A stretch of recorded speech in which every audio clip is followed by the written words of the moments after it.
Bonjour à tous et bienvenue aujourd'hui pour une toute nouvelle vidéo de Snapshot pour la 1.20. Et aujourd'hui les amis, dans cette nouvelle Snapshot qui est la 22W44A, il va y avoir pas mal de changements, il y a pas malheureusement de nouveaux blocs. Là on va pas retrouver non plus que ce soit un nouveau mob comme le sniffer qu'on pourrait attendre, mais bon ça arrivera bientôt, pas aujourd'hui en tout cas. Mais en tout cas il y a beaucoup de nouveautés qui, moi je trouve ça apporte vraiment un énorme plus comparé un peu à la semaine dernière où j'étais un peu en mode mais il y avait des changements dans l'inventaire créatif mais on s'en fichait un peu. Aujourd'hui il y a des changements dans l'inventaire créatif, il y a des changements que ce soit en comportement de son, en comportement de features, ce qui vous allez voir est ultra intéressant et en plus j'en avais parlé, je l'avais potentiellement prédit. Est-ce qu'il faut que j'aille jouer au loto? Je pense que ça semble intéressant. Mais donc voilà, en tout cas on va de ce pas commencer. Si jamais, voilà, n'hésitez vraiment pas à aller voir la vidéo précédente où je vous avais montré un petit peu les différentes nouveautés. Voilà, je vous la mets comme d'habitude dans le petit en haut à droite et si jamais dans la description. Mais donc aujourd'hui dans cette nouvelle snapshot, il y a pas mal de nouveautés très intéressantes. Je pense qu'on va commencer par ceci, c'est un peu comme la fois dernière, ils ont tout simplement un petit peu arrangé, on va dire, quelques blocs. Je vais pas vous dire toute la liste, ouais, je vous mets comme d'habitude de toute façon le changelog dans la description. Ils ont ajouté des nouveaux trucs dans la redstone, des nouveaux trucs je crois dans peut-être les consommables. Voilà, je vais pas tout vous lister, mais voilà, très rapidement par exemple, voilà, ils ont ajouté les coffres, les chests, des petits trucs par-ci par-là, comme dans building, je crois que ça doit être build. Voilà, ici ils ont ajouté aussi, je crois, les améthystes, blocs améthystes, les chaînes aussi. Voilà, donc il y a pas mal de choses qui ont été ajoutées. Je vais pas vous faire la liste. Par contre, là il y a une chose que j'avais dit, ce serait bien peut-être que Mojang l'ajoute parce que ça franchement en créatif c'est chiant à chaque fois. Faut faire un petit /give @ command block par exemple, tu vois, quelque chose. Alors pas non, pas du call, du command block par exemple, c'était très long et très chiant à chaque fois de faire ça. Et bien maintenant ils nous ont écouté entre guillemets, ils ont arrangé ça et dans l'onglet redstone, je pense qu'on pourra voir après, mais c'est aussi dans la barre de recherche. Vous avez regardé les command blocks, voilà, vous avez command block, tout ce qui est au passage. Bon ça c'est assez peu utilisé, mais Jigsaw c'est très utilisé lors des changements de monde, ou même si vous par exemple voulez récupérer une structure de monde, mais bon c'est assez rarement utilisé, mais c'est quand même cool de l'avoir. On a aussi par exemple les structures void, les structures barrières, les light level. Alors on n'a pas évidemment toutes les couleurs, ça aurait été cool d'avoir peut-être une méthode pour les peut-être en faire baisser la lumière. Je crois que, attendez, il y avait, voilà, il y a cette méthode là où tu cliques et si vous regardez à chaque fois ça fait augmenter le plus normalement. Voilà, j'avais vu ça là, c'est pas mal aussi. Sinon vous avez quoi d'autre? Vous avez aussi le debug stick, ça c'est incroyable de l'avoir directement dans l'inventaire créatif et juste les command blocks, c'est juste incroyable. Alors ça peut paraître pas grand chose je sais, mais autant vous dire que c'est une énorme update pour les gens qui font un petit peu de créatif ou si de temps en temps vous baladez en créatif. Je sais que pour beaucoup de gens ça peut paraître mais la feature, mais autant vous dire que ça c'est ultra utile. Surtout par exemple le debug stick, ça évite à chaque fois de faire give. Alors ça paraît rien hein, mais le temps que vous gagnez juste à faire hop voilà, hop tac, vous avez gagné un temps monstrueux au lieu de faire alors give vous voyez c'est ultra long et juste ça c'est juste trop cool. Et surtout que je ne comprenais pas pourquoi c'était pas de base dans l'inventaire créatif et là ils les ont enfin mis et ça c'est vraiment incroyable. Alors j'ai pas regardé, bon on va regarder ensemble, mais je suis quasiment sûr qu'on peut voilà y accéder depuis là. Et ils ont au passage même mis le minecart command block, donc voilà pour les gens qui veulent, ça c'est trop bien. Mais donc voilà pour ce qui est un petit peu de ce réarrangement on va dire de l'inventaire créatif, ils font un petit peu chaque semaine pour essayer de trouver la bonne chose, essayer de bien tout ranger. Et là franchement ça devient ultra plaisant de juste aller chercher des petits blocs dans l'inventaire créatif. T'as pu à chaque fois aller dans la barre de recherche. Moi avant je passais constamment mon temps dans cette barre de recherche, maintenant on pourra s'amuser tranquillement à les rechercher et ça sera vraiment très bien. Bon les amis, maintenant passons à une feature qui là est vraiment intéressante et j'en avais parlé, j'étais en mode ça serait peut-être bien Mojang que vous le fassiez peut-être pour de la redstone, ça serait incroyable et ils l'ont fait. Regardez déjà première chose, bon ça je n'en tenais pas compte mais bon c'est quand même très utile, c'est le fait que maintenant les hoppers peuvent en fait tout simplement déplacer voilà les books du hopper au chiseled bookshelf. Donc ça c'est la nouvelle hein, au passage bibliothèque pour les gens qui n'ont pas vu hein. Encore une fois n'hésitez pas à aller voir les vidéos que j'ai présentées les semaines dernières, mais donc dès maintenant vous pouvez regarder juste avec un hopper voilà j'ai dire téléverser, mais en fait c'est juste transmettre tous les livres, ou ça peut être n'importe quoi, j'ai mis que des livres, ça peut être des livres enchantés ou tout autre, on l'a déjà vu dans les tout simplement chiseled bookshelf. À chaque fois je cherche le nom, c'est un peu compliqué, mais vous pouvez aussi les récupérer, ça fait que vous pouvez faire une passation voilà entre ce bloc là. Je vois pas une grande utilité, quoique peut-être pour faire un filtre beaucoup plus rapide entre guillemets, enfin plus rapide, c'est quand même assez long de transverser ça, mais au lieu de devoir faire tout le filtre que vous connaissez et même peut-être pour trier les bouquins, Et oui, ça c'est super bien. Si vous voulez trier dans votre stockage les livres enchantés, eh bien regardez, hop voilà, vous faites juste passer plein de hoppers comme ça, juste au-dessus, alors peut-être pas comme ça directement, mais plein de hoppers au-dessus, et voilà, ça fait tout simplement un triage tout seul avec des livres, et ça sera vraiment pratique. Alors ça les amis, c'est plutôt cool, j'y avais pas pensé plus que ça, mais alors j'avais émis, si vous vous en rappelez, il y a 2 snapshots, pas la semaine dernière, mais encore la semaine d'avant, ça serait peut-être cool aussi de pouvoir peut-être avec un dispenser ou un dropper de le balancer dedans. Et bien ils l'ont fait, regardez, avec un dropper. Alors moi j'aurais pensé qu'avec un dispenser, mais bon pourquoi pas. Mais avec le dropper, et bien tout simplement regardez, on peut enfin mettre les items directement dedans. Et ça c'est ultra worse, parce qu'en fait ce qu'on pourrait faire, c'est faire une porte sur laquelle on met un passage secret, enfin on met un code secret avec le nombre de bouquins et on les enlève. Et après on part, mais pour que la porte se referme, et bien les bouquins vont automatiquement re-remplir la bookshelf. Et ça franchement ça peut être très efficace si vous voulez faire des portes complètement automatiques, genre vous rentrez dans la porte, vous passez sur des pressure plates qui réactivent le dropper et hop ça re-remplit la truc qui referme la porte. Et ça franchement et bien c'est juste incroyablement trop utile, et je suis super content. On l'avait émis il y a quelques semaines cette idée et ils l'ont fait, et ça c'est franchement trop bien. Mais donc voilà les amis, c'est des petites features qui peut-être encore une fois vous paraissent pas grand chose, mais pour moi je trouve c'est vraiment trop cool, ça rend le bloc vraiment abouti à son paroxysme, mais il est vraiment établi jusqu'au max. Ils n'ont pas juste implémenté à l'arrache comme ça et hop, là ils l'ont vraiment mis à vraiment au max, hein. On peut en faire de la redstone de partout, c'est trop bien. Donc voilà pour ce qui est du bookshelf, je pense qu'ils ne modifieront pas d'ici là, mais comme ça c'est trop bien, même si un petit inventaire ça aurait été quand même pas mal. Bon maintenant les amis, on va passer à la feature spéciale spawner, parce qu'ils ont fait beaucoup de changements à cet endroit là. Déjà pour s'acclimater un peu plus à la version Bedrock, maintenant vous pouvez déjà faire le pick block, déjà ça c'était un bug de la fois dernière, donc maintenant vous pouvez. Et en plus au passage, quand sur Java c'était comme ça, vous posiez simplement un spawner, vous avez tout le temps par défaut un cochon, et bien maintenant le spawner est vide, donc ça c'est plutôt cool. C'est au top passage pour se rapprocher de Bedrock, parce que de Bedrock c'était comme ça. Pareil, je crois que maintenant vous avez plus le truc violet dessus, mais je crois que sur les spawners vous ne l'avez plus non plus. Alors peut-être il faut faire CTRL, voilà, F3 plus H, et maintenant si je fais ça, voilà, vous avez un peu plus d'informations, et vous avez au passage le select mob type, parce que si vous mettez un mob dedans, je vais mettre un dromadaire, j'allais dire chameau, non, vous le mettez dedans et vous faites CTRL pick block, et bien vous avez tout simplement le NBT, et vous voyez au passage dedans le camel. Donc est-ce que si je fais juste pick block, non, si je fais juste pick block il me donne juste le monstre par défaut, mais donc voilà, vous pouvez savoir directement en passant la souris dessus quel mob. Oui, attendez, non, spawnez pas. Mais voilà, vous pouvez savoir directement quel mob est mis dans le spawner, et donc ça c'est plutôt cool. On revient après sur le spawner pour vous montrer d'autres petites choses, mais j'aimerais vous montrer ces 4 nouvelles œufs sur Minecraft, ces nouveaux œufs, plutôt ça c'est pas trop ces nouvelles œufs, mais donc vous avez 4 nouveaux œufs qui sont au passage des mobs qu'on connaît déjà, et ça c'est plutôt intéressant parce qu'on a l'Under Dragon en œuf, c'est trop cool. On a au passage l'Iron Golem et le Snow Golem qui étaient des mobs qu'on ne pouvait pas avoir en œuf, alors que pourtant on pouvait les faire spawn, donc c'était un petit peu débile, mais bon, maintenant on les a, donc ça c'est plutôt cool. Avec au passage des textures plutôt stylées, surtout celui de l'Under Dragon, je trouve vraiment incroyable. Et on a enfin pour finir le dernier boss qui est le Wither en boss. Alors au passage, c'est ceux-là, si vous tapez par exemple Under Dragon, voilà, vous ne les trouverez pas. Ouais, pareil, il n'y a pas l'Under Dragon, pareil, vous tapez Wither, vous l'aurez pas, ça c'est le Wither squelette, donc vous ne les aurez pas. C'est pour éviter tout simplement que si vous faites comme ça sans faire exprès, oh non, j'ai fait spawn un Under Dragon, et l'Under Dragon va tout casser par exemple, je vais l'enlever avant qu'il casse tout. Donc voilà, c'est pour éviter que sans faire exprès vous cassiez tout, donc encore pareil un pour le Wither. Oh non, j'ai fait spawn le Wither sans faire exprès, hop, vous voyez.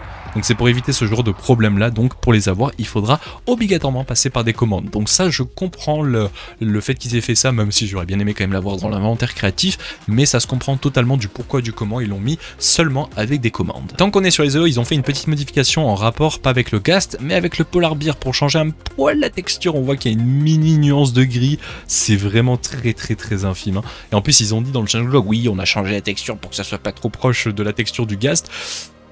Les gars, c'est genre il y a une texture, il y a un petit effet de gris, mais vraiment faut le voir quoi. Alors je suis un peu en mode ouais, je suis un peu hein. Alors évidemment si on les met les deux côte à côte, vous allez voir la petite différence. Ah ouais non même pas en fait, oh, c'est ultra infime. Regardez le petit effet un peu gris, alors que là il est un peu plus gris foncé, c'est gris clair, gris foncé. Ouais franchement, ils auraient pu faire une distinction un peu plus folle parce que là c'est pas trop ça, mais bon, ils ont fait une petite distinction pour le Polar Bear, donc il a une texture différente. Et enfin, j'en ai pas parlé, j'ai oublié de le dire, mais au passage, quand le spawner n'a aucun mob dedans, il ne fait pas de particules, donc voilà, ça c'est plutôt cool, pour éviter d'avoir des particules pour rien, donc voilà, c'est plutôt intéressant, et au final, non, j'ai pas d'autre chose à dire sur le spawner, mais ça, c'est vraiment très intéressant de nous avoir ajouté ces 4 mobs en spawner egg, parce que c'était un peu débile, effectivement, de ne pas les avoir sur Minecraft. Et donc voilà, pour ce qui est donc de ces features qui étaient plutôt cool, maintenant on va passer à d'autres features qui sont simplement des petits sons. Voilà, je vais vous le mettre très fort, voilà, pour que vous puissiez bien l'entendre. C'est simplement le son des carpettes.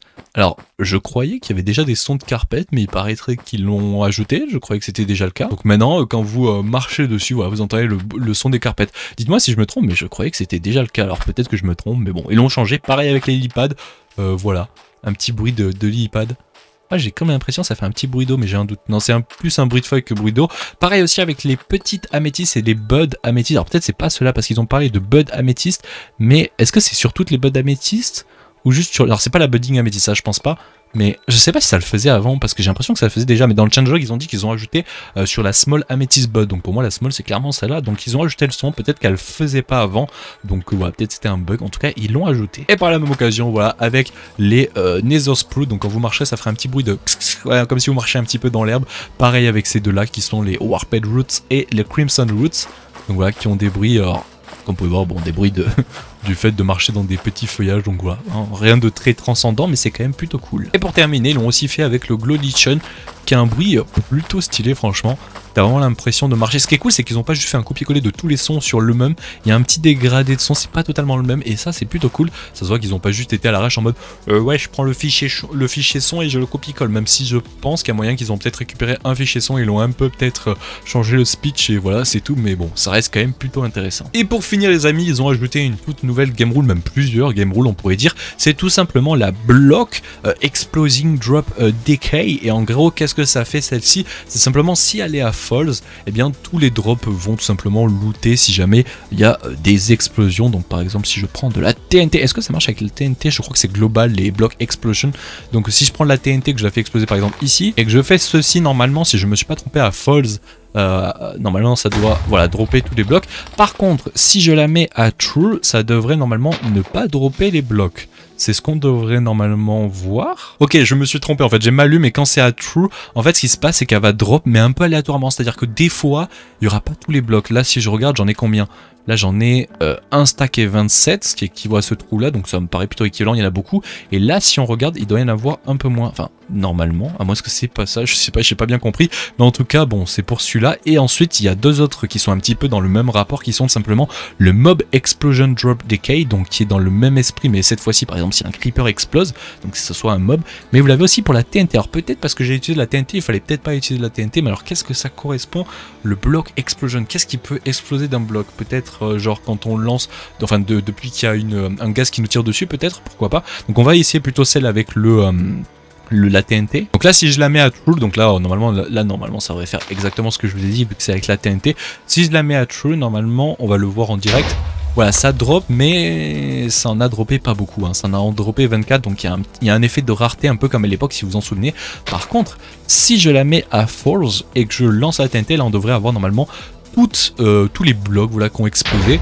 Et voilà, on le voit quasiment, il y a 100% des blocs qui ont explosé. Donc là, si je récupère les blocs et que je repose, je devrais avoir exactement le nombre de blocs qui a explosé au retour. Donc ça, c'est plutôt cool. En fait, si vous en souvenez pas, je crois que c'était en 1.17 ou peut-être en 1.16, je sais plus. Ils ont modifié ça pour que les explosions de creeper de TNT donnent 100% des loots. Et bien maintenant, vous pouvez vous-même le régler selon ce que vous préférez, que ce soit par rapport au creeper, que ce soit par rapport au TNT ou au bloc explosion. Je sais pas à quoi ça correspond, mais bon, vous pouvez le faire. Donc voilà, c'est quand même très intéressant qu'ils aient donné le choix de pouvoir modifier ça. Donc ça, franchement, c'est plutôt cool. Alors, petite chose aussi plutôt cool, hein, parce qu'ils ont ajouté pas mal de game rules. Ils ont ajouté aussi la game rule qui est tout simplement la Snow Accumulation Height. Donc en gros, selon la valeur que vous allez mettre derrière, donc vous pouvez mettre 1, 2, enfin 12, 2. Je crois qu'on peut aller jusqu'à 32, c'est écrit ici. Dans le changelog, ils disent 7 ou 8, mais je crois pas qu'ils disent 32, mais là ils disent jusqu'à 32 ici. Si je mets par exemple 33, est-ce qu'il va mettre une erreur? Ah non, ça marche quand même, on peut aller jusqu'à 33. Et en gros, qu'est-ce que ça fait? C'est que dès qu'il va neiger, au passage, il y a une barre blanche à côté. Ça y était ça, la barre blanche à l'époque? Je pense que c'est peut-être par rapport au report chat, ouais, je pense. Mais en gros, quand il va neiger, maintenant vous allez pouvoir avoir la possibilité d'avoir 33 couches de hauteur de neige qui apparaissent. Ce qui est en vrai plutôt stylé, si vous voulez vous amuser à faire des maps que plus il neige, bah, plus c'est compliqué parce que plus il y a de hauteur de neige. Par contre, est-ce que ça peut faire laguer? Je pense que oui quand même. Alors j'ai accéléré le random tick speed, alors j'ai accéléré le random tick speed et au passage j'ai mis la neige dans un biome neige. Je sais pas si on va pouvoir l'illustrer, je sais pas si la vitesse du random tick speed accélère ça, mais j'ai pas l'impression, peut-être que je l'ai mis un peu trop gros et un peu trop élevé, mais en tout cas voilà, maintenant vous allez pouvoir avoir des couches, enfin des hauteurs de couches de neige assez abusées, donc voilà, je sais pas si je peux assez vous l'illustrer, c'est ok, je vais mettre comme ça FK et je vais vous faire une petite accélération.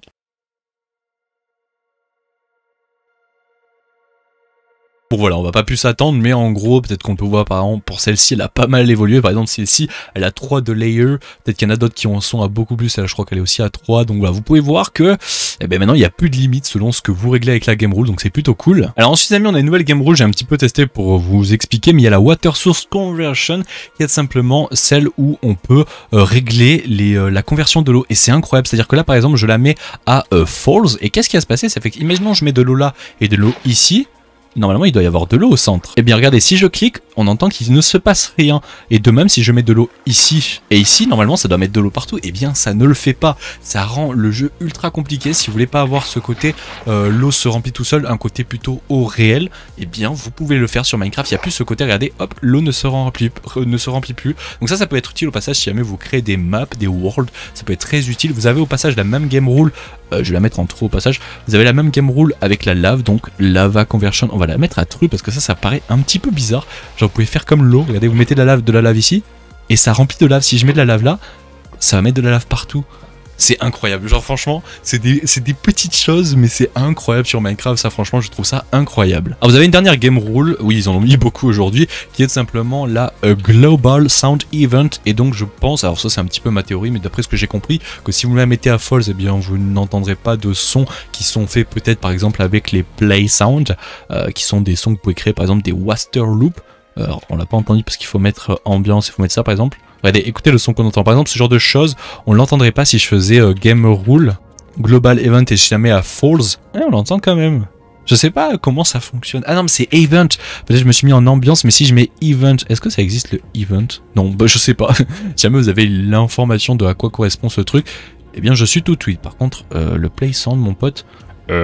Clear. Mais donc vous l'avez vu, ils ont ajouté beaucoup de game rules, dont certaines qui sont incroyables. Je trouve qu'en termes de map maker ou même pour une survie un petit peu modifiée, juste vanilla, eh bien c'est trop cool franchement. Encore une fois, aujourd'hui ils n'ont pas ajouté grand chose, hein. Il n'y a pas eu de nouveaux blocs, il n'y a pas eu de nouveaux mobs, mais franchement en vrai, aujourd'hui et même cette semaine, on a quelque chose d'ultra concret, on a des nouveautés qui paraissent rien mais qui sont incroyables. Alors plus sur le côté créatif que survie, même si vous pouvez créer votre survie un peu modifiée juste avec des game rules, et ça c'est quand même incroyable. Alors pour finir, il y a quand même d'autres petits fix bugs et tout, je vais pas tous vous les lister, allez voir dans la description, il y aura le changelog, je vous laisse aller voir, je vais pas regarder mais ça a l'air pas non plus ultra transcendant, il n'y a pas de bug qui est, le plus tôt au passage le bug c'est le 30 millième, donc bon ça date un petit peu, donc ça a l'air pas non plus très transcendant ces bugs. Mais donc nous les amis on va s'arrêter là pour cette 22W44A qui ma foi ne nous a pas apporté de de nouveaux choses, mais dans l'ensemble ça a été vraiment incroyable, les nouveautés, les modifications plutôt qu'il y a eu. Moi je trouve que ça a été vraiment trop bien. Dites-moi ce que vous en pensez. Effectivement on n'a pas eu par exemple un sniffer, on n'a pas eu de nouveaux blocs,